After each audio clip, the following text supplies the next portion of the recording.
Jangan lupa subscribe di YouTube channel Metro TV News dan juga nyalakan notifikasinya.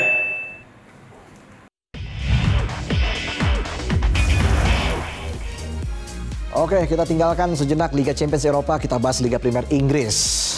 MU kemarin menaklukkan Liverpool ya, Bung Ropan. Anda pasti juga tidak bisa memprediksi itu MU bisa mengalahkan Liverpool kan? Ya sulit ya, bahkan kita memperkirakan bahwa ini akan kalah lagi nih, bisa kalah lagi. Iya. Tapi kan ada 4 perubahan yang dilakukan oleh Ten Hag ini luar biasa. Malaysia bisa masuk di sana, kemudian Elanga bisa ada, ya yang masuk Tominay juga Varane, dan membangku cadangkan kapten kesebelasan mereka. Gitu. Eric Maguire ini luar biasa bersama dengan CR7. Itu langkah yang sulit untuk kita bisa melihat. Dan mengembalikan Rashford di tengah. Iya. Jadi tapi duet central defendernya mau maut ya. Bagus. Lisandro dengan Varane, dan itu pasti akan menjadi duet yang selalu akan dipasang oleh Ten Hag ketika melihat mereka bisa mengalahkan Liverpool. Termasuk Malaysia tuh Muhammad Salah nggak bisa berkutik apa-apa di situ loh. Dia bermain dengan sangat baik. Mungkin hanya di sisi kanan dengan Dalot yang masih akan sulit kita bisa lihat ya. Jadi Maguire fix dijual. Maguire kalau saya pikir udah habis lah. Saya kan melihat kemarin sulit untuk bisa mendapat tempat ya. Kalau masuk di babak kedua oke. Tapi kalau untuk main lagi starter ini berat. Kecuali bermain di Piala Ciki lah. Ya kan? Di Piala Liga atau FA Cup mungkin masih bisa. Tapi kalau di Liga atau di Champions itu Varane akan bermain. Artinya Maguire akan lebih menghangatkan bangku cadangan ya. Iya. Kalau Varane tidak cedera. Iya. Kan ini Varane pemain sering gampang cedera. Sejak di Madrid kalau dia cedera ada Lindelof yang bisa masuk. Kan Eric Bailly udah mau dijual. Sebaiknya bagi dia untuk mendapat tempat ya dia ke Chelsea aja, Maguire. Pertukaran dengan Pulisic aja itu kan jauh lebih oke lah. Mengalahkan Liverpool ini bisa dibilang momentum kebangkitan MU atau sebenarnya kan ini masih panjang juga kan perjalanan MU. Iya, tapi buat MU penting itu kemarin. Iya. Karena kalau mereka kemarin kalah itu berat situasinya. Karena 2 pertandingan kalah aja kan menjadi sebuah tekanan. Hampir mendekati krisis. Tapi kemudian bisa menang, ini momentum bagus. Buat MU sendiri memang ada perubahan sih, mainnya lebih agresif dan direct ya. Dia nggak terlalu main possessionnya melebar, lebih banyak langsung ke depan. Eriksen hebat menurut saya sih ya, untuk pemain yang hebat lah mainnya menurut saya sih, lebih punya peran kemarin tuh. Lebih defensif ya? Agak ke dalam memang, agak ke dalam karena di depannya Bruno Fernandes. Cuma perannya menurut saya sih oke. Lalu juga Malaysia oke lah ya, dan terutama Lisandro Martinez memberikan sebuah agresif style ya, keras gitu loh. Jadi menurut saya sih ada perubahan di lini belakang dari MU. Oke, kalau kita lihat dari Liverpool, bagaimana nih Bung Wesley kemarin? Apa yang perlu dievaluasi? Kalau kita melihat Liverpool yang dengan kondisi tanpa Sadio Mane dan perubahan pemain baru masuk, situasi masuk, saya dari awal mengatakan variasi lini depan Liverpool musim ini akan jauh lebih baik dari yang lainnya. Tapi butuh waktu juga untuk pemain baru beradaptasi dengan gaya baru tanpa Mane. Karena ketika ada Mane, yang paling beruntung, yang paling terbantu adalah Trent Alexander-Arnold. Karena dia dengan cepat sekali berotasi dari kiri dan kanan, dia menjadi pembantu Arnold di sisi kanan. Dan ini nggak dapat lagi kejadian ini. Varian serangan ini kemudian harus dicari lagi yang gaya baru oleh Klopp. Dan saya melihat situasi mereka 2 kali kalah, 2 kali seri, sekali kalah dengan karakter yang menurut saya ini tim belum siap untuk masuk di gigi 1, gigi 2 ya, baru masuk untuk di Premier League. Mereka masih nyari gigi 1, belum masuk gigi 2. Problem cedera, problem Mane kehilangan, plus gelandang ketika tanpa Fabinho dan Thiago Alcantara kelihatan agak drop kualitasnya. Ini kan artinya Klopp harus berpikir ulang lagi nih untuk merombak ataupun membeli pemain baru atau seperti apa nih Bung Wesley? Pasti ada lah hitung-hitungannya.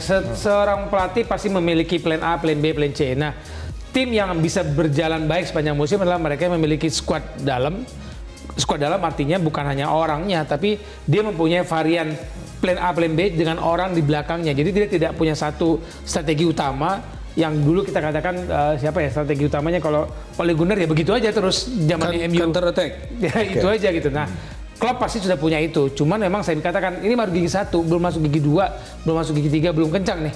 Baru awal-awal kompetisi. Kita akan nunggu lagi kalau sudah fit ini semua, pasti ada perubahan yang nyata sekali. Terutama di tengah kreativitas. Tapi terasa sekali Wes ya, tanpa Mane itu goyang sama sekali itu. Orang mengatakan kena turbulensi kalau misalkan. Cukup salah nggak perlu Mane. Ada Diaz lagi, ada Nunes. Saya pikir Mane itu konsisten, ketika salah tampil turun performanya, agak egois gitu ya. Kemudian Roberto Firmino agak sedikit terganggu cederanya. Mane nggak pernah turun performanya, kalau kita bilang sepanjang musim ya, nggak pernah turun. Dan kreativitas tuh di tengah tuh hilang hanya dengan Milner dan Hendo. Ini bukan tipikal Melawan gelandang yang MU, Anda turunkan berat. dengan Milner dengan usia segitu, saya pikir itu sudah frustasi ya. Milner itu kan biasanya pemain yang menggantikan di ujung-ujung pertandingan. Dengan Elliot juga tampil ini tidak, memang berpengaruh sekali ya. Bagi Liverpool itu, Elliot sebenarnya punya potensi bagus loh. oke, masih muda, Cuma ini bagus. big match. Tapi ini kan bermain dengan tekanan yang tinggi. Ya. Jadi mereka itu kelihatan di sini. Liverpool itu butuh gelandang lagi. Artinya masih mumpung masih sampai 1 September. Masih dibuka. Ini dan Klopp harus bisa membeli gelandang yang bagus. Karena kelihatan sekali kan.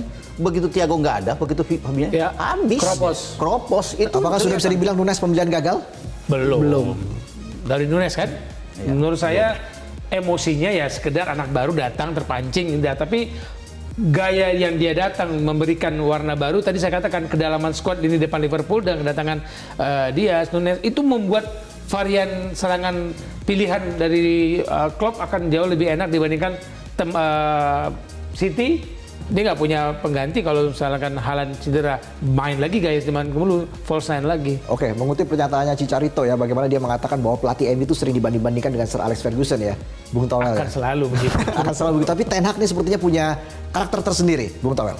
Iya, dan kemarin bagus lah ya perubahan waktu lawan Brentford waktu kalah. Itu kan dianggap bahwa work rate-nya rendah. Di bawah standar dia juga lah. Bukan standar yang dia mau. Bahkan di hitung-hitungan work rate-nya ada 13,8 km. Kalah larinya. Larinya lebih banyak pemain lawan. Jadi lawan lebih ingin menang. Lebih mau bekerja keras. Akhirnya menang. Hitung-hitungan faktanya 13,8. Lebih malas larinya. Tapi kemarin lawan MU mereka lebih agresif. Pressingnya lebih kuat, berani main pressing di atas, dan ternyata di akhirnya kan work rate mereka memang lebih tinggi, larinya dibandingkan lebih jauh lebih tinggi dibandingkan Liverpool. Oke. Jadi menang kemarin. Ya, kita bicara soal persaingan Liga Premier Inggris lah, Ya. Bung Ropan ya, top 4 ini. Ini kan luar biasa bagaimana sekarang kan Spurs juga ada di papan atas. Ya. Jadi sudah bisa diterawang sejauh ini dari 3 laga nih, apa kira-kira perubahan yang mungkin akan terjadi? masih sulit ya, karena ini masih panjang, masih ada 35 laga. Biasanya sampai pekan keberapa tuh? Sudah bisa diprediksi? 15, Pekan 15. kita bisa lihat di 15 ya, paling tidak dari situ udah bisa ada bayangan. Iya, di ini. Sebelum Piala Dunia dong ya? Sebelum, ya. Oke. Jadi di situ bisa bayang. Dan kalau melihat dari start yang bagus, saya pikir Arsenal bukan tidak mungkin akan ada di 4 besar kalau mereka bisa mempertahankan itu ya. Dan mereka bisa menang terus kalau bisa melihat ya bagaimana pergerakan mereka. Sudah pasti Manchester City dong. Kalau dari 4 besar, Arsenal, Manchester City, dan Liverpool saya pikir masih punya peluang. Walaupun 3 pertandingan tanpa menang ini sesuatu yang tidak biasa bagi Jurgen Klopp ketika dia datang di Liverpool ya dalam 7 musim terakhir. Dia tidak pernah mengalami bahwa 3 laga tanpa kemenangan gitu loh. Baru kali ini yang dia bisa alami. Jadi, tapi saya masih mengharapkan karena masih ada 35 match ke depan, Liverpool masih ada di atas. Jadi City Liverpool. Turnamen di tengah-tengah itu tidak menjadi sebuah pertimbangan, Bung Ropan. Ya memang ada pertimbangan, tapi kalau mereka bisa mendatangkan satu aja pemain gelandang yang oke, ya saya pikir Liverpool akan ada di atas. Dan ini faktor pengalaman mereka, mental mereka. Ini City, Liverpool, Arsenal yang saya pikir masih oke, dan Spurs atau Chelsea. Oke. Itu yang kita akan. Sekarang kan bagi saya lihat ini adalah bagaimana ambisi dari klub-klub London ini untuk bisa menggagalkan bagaimana dominasi City, Liverpool ini. Karena London itu kan terakhir di 2017 dengan Chelsea kan. Oke. Jadi mumpung mereka punya 3 kekuatan, ya mungkin dari 5-6 wakil di Inggris, ada Chelsea, ada Arsenal, dan ada Spurs. Ini kesempatan buat mereka untuk bisa memotong nih kehebatan dari Pep Guardiola bersama dengan City dan juga Klopp dengan Liverpool. Berapa lama Arsenal akan bertahan di papan atas nih kalau dari prediksi Bung Towel ini? Biasanya Saya kan pikir kalau setelah target setengah 4 musim besar realistis nih buat Realistis, Arsenal ya. oke. Karena mereka mulai menemukan karakter, Kalau juara? kepercayaan diri. Gabriel Jesus juga memberikan sebuah ekstra tambahan kekuatan. Yang menarik sebenarnya Liverpool sebagai tambahan bahwa ini sorotan akan ada pada Jurgen Klopp atau beban ada pada Jurgen Klopp. Misalnya dari sisi setiap musim itu kan secara teori kepelatihan pasti lebih berat. Itu Johan Cruyff yang bilang bahwa musim kedua, musim ketiga itu akan lebih berat daripada musim sebelumnya. Ini memasuki musim ke-7 dan Klinik lagi ya.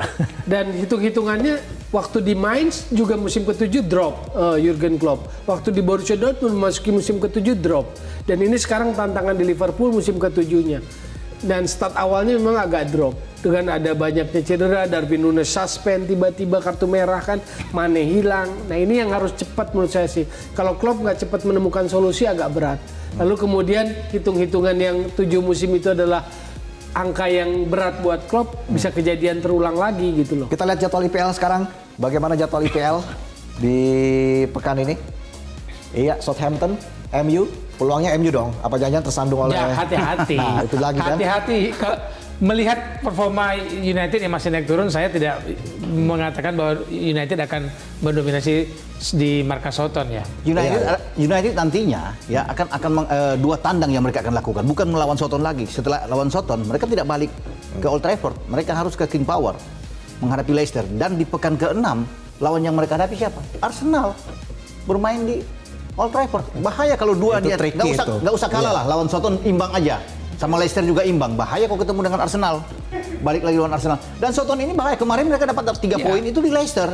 Mereka menang 2-0 lawan Jamie Vardy dan kawan-kawan. Pekan kemarin. Jadi nggak boleh anggap enteng. Oke, Brentford Everton ini menarik. Karena ya pernah mengalahkan MU sebelumnya kan. Brentford, saya kira Brentford bagus. Everton lagi di bawah kan? Iya, Zona di merah. bawah. Degradasi. Brentford dong bagus. Brentford ada di atas 7 poin. Oke, tim ini. Gitu kan. Yang Liverpool menarik kan Bournemouth Chelsea, jelas. Leicester itu. Ya, ini akan jadi titik balik Liverpool tadi ya, Liverpool Bournemouth. Bagaimana setelah kalah dari MU harus menang dong. Ya, harus menang kalau itu. Di kandang Chelsea juga harus menang tuh lawan Leicester. Iya. Wesley Fofana juga nggak main lagi kan? Iya. Dan Leicester ada di bawah Tom. Iya, Ada di zona iya, degradasi iya. juga kan. Nggak pernah menang juga. Iya, iya. Gitu kan. Sama Center seperti back West yang Ham. diincar kan nggak main juga tuh Leicester. Jadi kayaknya lebih berat ke Chelsea lah. Oke, Spurs tentunya dengan Conte-nya ini luar biasa ya. Lawannya Nottingham Forest. Menang lah Spurs ini. Lawan Nottingham Forest menang. 3 poin 3 ini. poin buat dia. Yakin? Orang menunggu Yakin. Arsenal tuh, orang menunggu siapa pencetak golnya. Yang agak membingungkan dan ini jadi pemikiran itu West Ham justru bagus tapi ada di bawah sekarang, nggak pernah menang tuh. Bayangin dengan kedalaman squad yang oke, menyulitkan bagi Liverpool, kan? Menyulitkan bagi City juga. Sulit Susah bagi juga. West Ham untuk Tetapi terus mereka berada di bisa atas dari Eropa. bawah itu yang 3 pertandingan Tapi ini. pelatihnya nggak buru-buru dipecat kan? Enggak. Saya enggak. Kalau sudah 7-8 kalah ya pecat. Iya kan, 7-8 kali kalah pecat. Tapi kita lihat kita lah ya. 3 kali kalah langsung pecat. Ya? Ada di sebuah negeri. Liga. Iya, 3 kali pecat. padahal bukan dia yang pilih pemain. Itu beda lagi tuh. Beda lagi. Beda lagi ya. Hitung-hitungnya udah beda ya. Oke. Kita Berikutnya bahas juga lain. Serie A Italia. Sesaat lagi setelah Headline News. Tetaplah di Soccer Time.